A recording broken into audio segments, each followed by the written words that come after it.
जिसने मेरा ध्यान केंद्रित किया वो ये भाई का मच्छरदानी ने ध्यान केंद्रित किया। मतलब पूरा एकदम प्रॉपर मच्छरदानी लगा के कॉकरोच जो होते हैं उन्हें किसी बात की परेशानी नहीं होनी चाहिए, मच्छर नहीं काटना चाहिए। तो ये मच्छरदानी में इन्हें कॉकरोच जिस तरीके से सीधे वाले बोल रहे हैं कॉकरोच है। भाई हम इनसे बात करने की कोशिश करें, भाई जिस तरीके से आपने मच्छरदानी वगैरह लगा लिया है, पर बताइए कुछ। मैं मुझे पक्का क्रांतिकारी। क्रांतिकारी आपका नाम है? अरे नाम तो मेरा आनंद है। अच्छा, लेकिन है पक्के क्रांतिकारी। हाँ। मच्छर से क्यों डर गए आप? नमस्कार दोस्तों, एक नए धमाकेदार वीडियो में आपका बहुत बहुत स्वागत है। जैसे कि आपने देखा स्टार्टिंग में मच्छरदानी में कॉकरोच, इसके आगे आप कॉकरोच के ही ज्यादातर वीडियो देखने वाले हैं। सोशल मीडिया पे कॉकरोचों ने क्या गंध मचाया है बॉस, आप देखकर इतना हंसेंगे और आपको भी मतलब सोचने पे आप मजबूर हो जाएंगे कि ऐसे विचार इन लोगों के पास आता कहाँ से है। तो वीडियो बहुत ज़्यादा इंटरेस्टिंग होने वाला है, इसलिए आपसे रिक्वेस्ट है कि वीडियो की लास्ट तक बने रहे। और अभी तक आप हमारी वीडियो को लाइक नहीं किए हैं तो लाइक कर दीजिए, चैनल को सब्सक्राइब नहीं किए हैं तो सब्सक्राइब कर दीजिए। अब चलिए बिना किसी रुकावट के इस वीडियो को हम करते हैं स्टार्ट। जय श्री राम। इतना स्ट्रॉन्ग प्राइम मिनिस्टर है या नहीं है? इस दुनिया के सबसे स्ट्रॉन्ग लीडर कौन है? कौन है सबसे स्ट्रॉन्ग लीडर?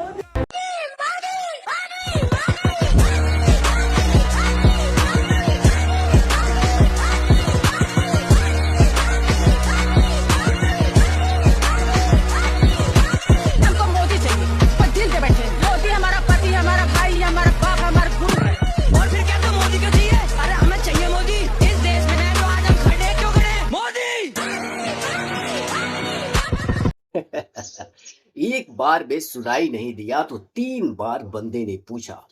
अब तो सुनाई दे ही दिया होगा कि इस दुनिया का सबसे स्ट्रॉन्ग लीडर कौन है। रूबिका लियाकत तो कह रही थी अपने शो में, मोदी ने ट्रम्प को दिखा दिया। बिकाऊ लियाकत, रूबिका लियाकत नहीं, बिकाऊ लियाकत है वो। तो तलवे चाटते हैं दूसरे पे, अंजना मोदी, ये क्या कहते हैं, रूबिका लियाकत, चित्रा त्रिपाठी, ये जितने भी तलवे चाटने वाले हैं उनकी इस प्रोटेस्ट में बात ना हो तो ज्यादा बेहतर है। ये तलवे ही चाटे उनके और जिंदगी भर तलवे ही चाटते रहेंगे। अपने आप का तो विकास उन्होंने बहुत भरपूर किया है, असल में तो होने का विकास हुआ है। देश में जो असल मायने में विकास हुआ है वो हमारे मोदी जी का हुआ है, बट वो पूरे देश का विकास खा गए। अगर इनका बस चले तो ये तो भारत से मुसलमान भी गायब कर दे, दलित भी गायब कर दे, अपने गिने चुने लोग रखे जो इनके भक्त है, अंधभक्त। हिंदुओं की भी बात नहीं करूंगी, अगर कोई हिंदू भी इनके खिलाफ बोलता है तो इसको भी मरवा देंगे। तो इनके लिए हिंदू भी बड़ी बात नहीं है। बस अगर आप बीजेपी के साथ नहीं हो, अभी देखा ना आपने टीएमसी में क्या किया। सवाल भैया मोदी नहीं तो फिर कौन? राहुल गांधी है। मोदी के अलावा कोई नहीं आना चाहिए। हर हर मोदी, घर घर मोदी, जय श्री राम। राहुल गांधी को मौका देंगे? वो तो हमारे जैसा भैया, उसको क्या मौका देंगे हम? देखो फिर आपको कांग्रेस कह दिया जाएगा। क्यों कांग्रेस? राहुल गांधी और कांग्रेस में यार देखो, राहुल गांधी का सपोर्ट करना, वो एक अच्छे पढ़े लिखे इंसान है, ठीक है ना। मैं कांग्रेस में कोई शामिल नहीं हूँ, बट एक पढ़ा लिखा एजुकेटेड इंसान जिन्होंने आज तक जो बातें बोली है वो सारी सही साबित हुई है। इसीलिए हम राहुल गांधी का, मैं पर्सनली राहुल गांधी का सपोर्ट करती हूँ। और कोई क्या करता है मुझे उससे मतलब नहीं है। I personally support Rahul Gandhi और मुझे राहुल गांधी पसंद है। मैं देश को चला सकती हूँ या नहीं चला सकती, बट हाँ, मैं उस प्रधानमंत्री से बहुत पढ़ी लिखी हूँ जो इस गद्दी पे बैठा है, और मुझसे बहुत ज्यादा पढ़े लिखे लोग ऐसे हैं जो इस गद्दी को संभाल सकते हैं। मैं अपने आप को नहीं कह रही। और हाँ साथियों, इनके बारे में कुछ ज्यादा कहना ठीक नहीं है, लेकिन सोशल मीडिया पर इन्होंने जो जहर बोया है उसे तो इन्हें काटना ही होगा, आज नहीं तो कल। क्योंकि प्रकृति का नियम है कि जो जैसा बोएगा वो वैसा काटेगा। जैसे कि आप देश में देख रहे हैं अन्य पार्टियों को जिनको मौका मिला और उन्होंने अपनी जिम्मेदारी सही से निभा नहीं पाई और आज बौखलाए हुए हैं। लेकिन इनकी बौखलाहट क्या है ये थोड़ी समझ से बाहर है। मेरा नाम राहुल गांधी है। मैं सच्चाई के लिए कभी माफी नहीं मांगूंगा, मर जाऊंगा मगर माफी नहीं मांगूंगा। बात करेंगे राहुल गांधी की। लोकसभा में नेता प्रतिपक्ष राहुल गांधी ने केंद्रीय मंत्री शिवराज सिंह चौहान के बेटे से जुड़े मानहानि केस में जबलपुर हाईकोर्ट में लिखित में अपने बयान पर माफी मांग ली है। मजा आया, और मैं ये जो मजा है हिंदुस्तान के हर व्यक्ति को देना चाहता हूँ। हमारी सरकार आने दीजिए। 12 साल 15 साल की इमरजेंसी का जो हम जिक्र करेंगे ना, बीजेपी के लोग सड़क पर निकलने के काबिल नहीं होंगे, हम आपको बता दें। बीजेपी के लोग सड़क पर निकलने के काबिल नहीं होंगे, हम आपको बता दें। सड़क पे निकलने के लिए उनको सुरक्षा की जरूरत पड़ेगी। सड़क पे निकलने के लिए उनको सुरक्षा की जरूरत पड़ेगी। अब बताइए, ये धमकी नहीं तो क्या है? अगर सरकार इस पर एक्शन ले ले तो ये कार में छुपकर भागते हुए नजर आएंगे। और दूसरी बात ये कि लगभग सभी राज्यों से हाथ साफ ही हो रहा है, तो इनका सरकार आएगा कहां से?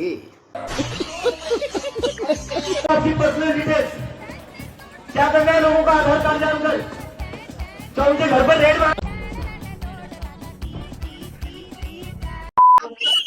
पुलिस की इस कार्रवाई पे क्या बोलेंगी? देखिए इन फोर्स को जहाँ होना चाहिए था ये हमारे पीछे होकर क्या करेंगी? इन्हें जहाँ होना चाहिए था वहाँ जाए। हम तो अपने देश के लिए आवाज उठा रहे हैं, हमें देश बदलना है, हमारे देश से क्या बदलना है? लगता है एजुकेशन मिनिस्टर इस्तीफा देंगे? बिल्कुल देना पड़ेगा, हम प्रोटेस्ट करेंगे रात में, दिन में उनको इस्तीफा देना पड़ेगा। उमर खालिद को रिहा करना होगा, सरजील इमाम को रिहा करना होगा, तमाम राजनीतिक कैदियों को रिहा करना होगा। बीजेपी एक आतंकवादी पार्टी, कैसे कैसे क्योंकि उमर खालिद उनका आदर्श। ने स्टेटमेंट दिया था कि प्राइम मिनिस्टर के लिए कि मर जाए मुर्दाबाद। मर जाए, मैं तो अभी भी चाहती हूँ कि मर जाए। अगर जो हमारा साथ नहीं दे सकता वो मर जाओ, क्योंकि अगर एक इंसान के मरने से इतने सारे लोगों को शांति मिलती है, सब सही होता है, तो मर जाए। अगर मेरे मरने से अगर ऐसा होता है ना कि इन सब जितने यहाँ पे उनकी परेशानी खत्म हो जाएगी, मैं मर जाती। ओके, कोई दिक्कत नहीं। इन लोगों को लग रहा है बीजेपी कुछ नहीं है। बेवकूफों, अगर बीजेपी कुछ नहीं है तो जब हमारे देश में पाकिस्तान ने हमला किया था और उसके बाद हमने रातों रात पाकिस्तान पे हमला किया था, उसके बाद हमारे ऊपर ड्रोन फेंके गए थे, हमारे पास एक शस्त्र था सुदर्शन, उनके पास था, कहाँ से आया? 12 साल के अंदर ही आया ना। जो तुम महंगाई बात कर रहे हो, वो पैसा जो आपका लगता है वो ऐसे लग रहा है। विकास हो रहा होता तो यूथ यहाँ ऐसे नहीं आ रहा होता, डेवलपमेंट हो रहा होता तो यूथ ऐसे नहीं होता यहाँ पे, और सरकार से सवाल नहीं कर रहा होता। नहीं, तो धर्मेंद्र प्रधान पे तुम इतने पेपर लीक हो गए, उसके बाद भी ऐसी क्या मजबूरी है कि सरकार उनका इस्तीफा नहीं ले रही है? अरे सरकार झुक जाएगी ना यार, अगर हम अभी धर्मेंद्र प्रधान का इस्तीफा मांग रहे हैं। समझ लो मोदी ने बोल दिया कि चलो हम धर्मेंद्र प्रधान का इस्तीफा दे देते हैं, ठीक है। उसके बाद क्या? उसके बाद हम किसी और पे जाएंगे कि भाई निर्मला सीतारमण अच्छे इकोनॉमिक चेंजेस नहीं ला रही है, उस पे जाएंगे। फिर हम फ्यूल पे जाएंगे कि भाई क्यों इथेनॉल तुम ऐड करते जा रहे हो, E10, E20, E80, E100 के बारे में हम सुन रहे हैं। गन्ने का जूस पिला रहे हो हमें तुम, गन्ने का जूस डलवा रहे हो लोगों की गाड़ियों में, तुम इतनी महंगी महंगी गाड़ियां हम लेते हैं, उसको तो तुम बर्बाद कर रहे हो। फिर क्वेश्चंस आगे बढ़ते जाएंगे, इसलिए सरकार डरी हुई है कि अगर हम एक का इस्तीफा इन्हें दिलवा देंगे, ये पार्टी या कोई और पार्टी फिर आगे बढ़ेगी और लोगों के इस्तीफे मांगेगी, इसलिए वो पहली ही कंडीशन पे झुकना नहीं चाह रही। जिस देश के युवा को ये नहीं पता कि पानी पी के बोतल कहाँ फेंकना है, गिलास कहाँ फेंकना है, ये केले का चिक्कर कहाँ फेंकना है, उस देश, और वहाँ स्टेज पर कॉकरोच जनता पार्टी के प्रोटेस्ट पे चल रहे हैं देश को बदलने के नारे, है ना। तो वाह भाई वाह वाह वाह, ये है हमारे देश का युवा और वो पीछे उनका लीडर चूतिया। एक्शन क्यों नहीं ले रहे मोदी जी शिक्षा मंत्री के खिलाफ? शिक्षा मंत्री के खिलाफ इसलिए नहीं ले रहे हैं क्योंकि रेल मंत्री के खिलाफ नहीं लेते हैं, वित्त मंत्री के खिलाफ नहीं रहते हैं। सरकार में कोई अकाउंटेबल इंसान है ही नहीं आज के समय में, सरकार अकाउंटेबल नहीं। मैं एक कॉकरोच हूँ, मैं बहुत प्राउड फील करती हूँ कि मैं कॉकरोच हूँ। और ये जो बोलते हैं ना कॉकरोच बेरोजगार से हम आलसी हैं, ये ऐसा नहीं है। हम बेरोजगार नहीं है, हम आलसी नहीं है, हम ही असली हैं, हम ही जो है वो हम ही देश का फ्यूचर है।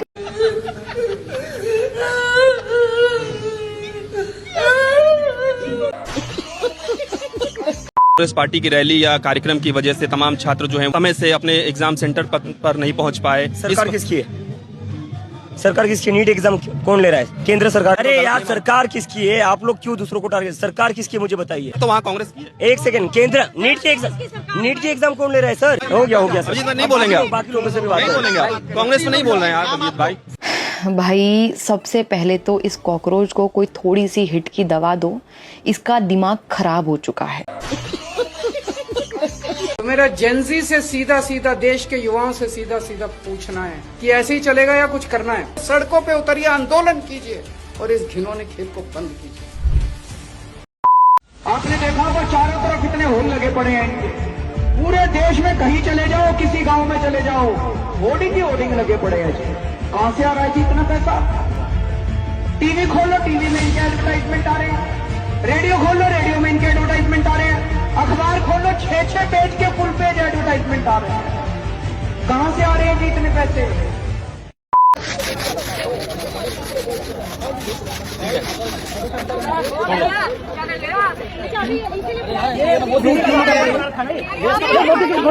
आप लोगों की प्रधानमंत्री है देश के,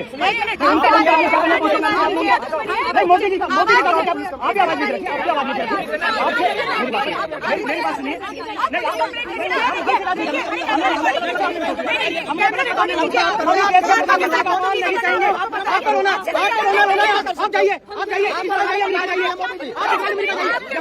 नरेंद्र मोदी जिंदाबाद, नरेंद्र मोदी जिंदाबाद। प्रधानमंत्री का अपमान कर रहे हैं, नरेंद्र मोदी जिंदाबाद। मैं कह रहा हूँ प्रधानमंत्री का छाती पीट रहे हैं, जितने ये छाती पीट रहे हैं। अरे तुम जाओ इजराइल, तुम जाओ अमेरिका, यहाँ मोदी जी का क्या अपमान कर रहे हो, उनको जूते पर रख रहे हो, तुम उनका ब्रूचर कह रहे हो, तुम उन्हें जान से मारने के उनके बारे में उल्टा सुल्टा बोल रहे हो। हमारे देश के प्रधानमंत्री मोदी जी, हम उनके बारे में अपमानजनक एक भी शब्द बर्दाश्त नहीं करेंगे। नरेंद्र मोदी जिंदाबाद, नरेंद्र मोदी जिंदाबाद।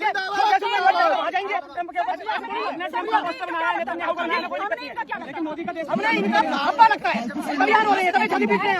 अरे तुम्हारा अब्बा तो पकड़े जाके ईरान में जाके इजराइल जाके रहो। जय श्री राम, जय श्री राम, जय श्री राम। मोदी जी, अगर आपसे धर्मेंद्र प्रधान का इस्तीफा नहीं लिया जाता है तो बात आपके इस्तीफे पर आएगी। ये तो आप गलत बोल रहे हैं। आपने तो वोट भी नहीं दिया होगा और इस्तीफा मांगने की बात करते हैं। क्या इसके पहले जो सरकार थी उसमें पेपर लीक नहीं होता था क्या?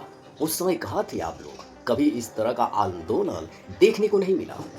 और आज प्रधानमंत्री ने नरेंद्र मोदी जी भारत को विकसित भारत बना दिए, पूरे देश विश्व में डंका बजवा दिए, तो आप लोग इस तरह के बयानबाजी कर रहे हैं सोशल मीडिया पर।